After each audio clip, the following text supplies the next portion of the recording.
उद्घाटन समारोहमा उपस्थित हुनुभएको छ सम्पूर्णलाई म सर्वप्रथम भरतपुर महानगरपालिकाको तर्फबाट हार्दिक बधाई ज्ञापन गर्न चाहन्छु।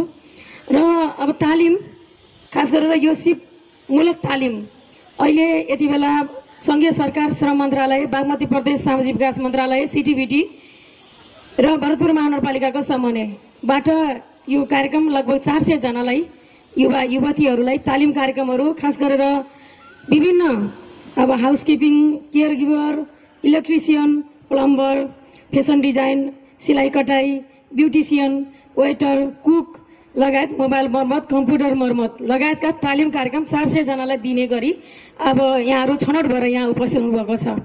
र भरतपुर महानगरपालिकाले अहिले मात्रै होइन, अहिले त हामीले औपचारिक हिसाबले उद्घाटन गऱ्यौँ, एउटा भाव आओस् सबैलाई पनि यो तालिममा एउटा उत्प्रेरणा पनि मिलोस् भन्ने उद्देश्यले एउटा औपचारिक कार्यक्रम आयोजना गऱ्यौँ। अलिकति प्रतिकूल छ मौसम, छाता ओढेर बस्नुभएको छ, अलिकता कता कता नमिलेको जस्तो पनि छ, तर पनि केही छैन। एकछिनलाई हामी यो एउटा भनौँ न चुनौतीपूर्ण परिस्थितिलाई पनि सामना गरेर बसेका छौँ। लामो भाषण गर्नु छैन र यो खालको तालिम कार्यक्रमहरू विगतमा पनि महानगरपालिकाले दिँदै आएको छ। हामीले विभिन्न संघीय सरकार, प्रदेश सरकार, बागमती प्रदेश बागमती प्रदेश युवा परिषद, सिटिभिटीहरू, नगर स्तरीय र वडा स्तरीय पनि विभिन्न खालका तालिमहरू महानगरपालिकामा वर्षेनी झन्डै 4-5 हजारको संख्यामा यी विभिन्न तहगत ढङ्गले गर्ने तालिम अन्तर्गत महानगरवासी युवा युवतीहरूले लिने गर्नुभएको छ। विगतमा पनि यो वर्ष पनि झन्डै 4000 भन्दा बढी हामी तालिमहरू हाम्रा यहाँका युवाहरूलाई एउटा दक्ष जनशक्तिको रूपमा विकास गर्नका लागि तालिमको कार्यक्रमहरू अगाडि बढाइराखेका छौँ। अहिले त यो 400 को छ। अहिले भर्खरै हामी महानगरपालिकाको नगर स्तरीय योजना अन्तर्गत एउटा गौरवको योजना भनेका छौँ। आम युवा भरतपुरवासी युवाहरूलाई रोजगारी सृजना गर्नका लागि र उहाँहरूलाई एकदमै स्वरोजगार र उहाँहरूलाई दक्ष एउटा मेन पावरको रूपमा अगाडि बढाउनका लागि, चाहे वैदेशिक रोजगारीमा जाँदा होस्, चाहे स्वदेशमा रोजगारी प्राप्त गर्दाका अवस्थामा होस्, उहाँहरूलाई दक्ष बनाउनुपर्छ भन्ने हिसाबले हामीले तालिमका कार्यक्रमहरू विगतमा पनि र अहिले पनि हामी गरेका छौँ।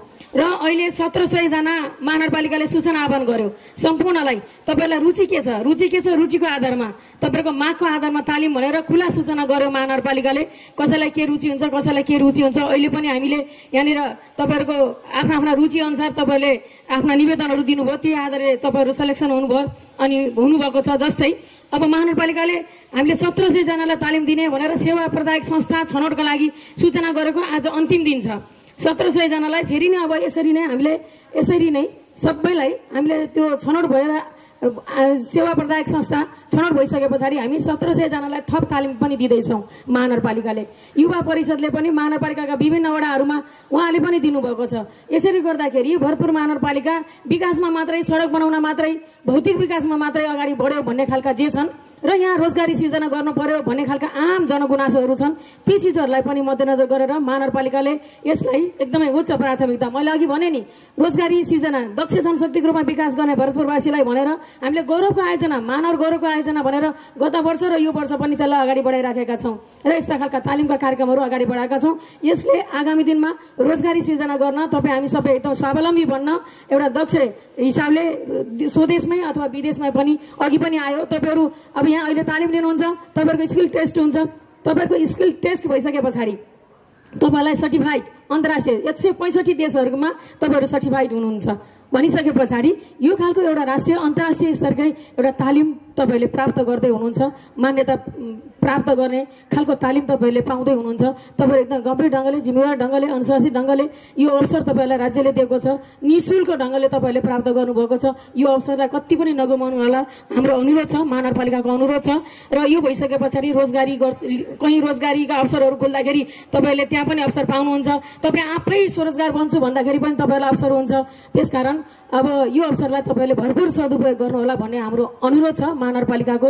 अहिले मैले धेरै भनेन किनकि गर्मी धेरै छ। तपाईँहरू यो 3 महिने तालिममा एकदमै एउटा उच्च जोस, जाँगर र उत्साहका साथ यो अभियानमा एकदमै रुचिका साथ तपाईँहरू यो अभियानका अवधिभर तपाईँले एकदमै चासो दिएर यो अभियान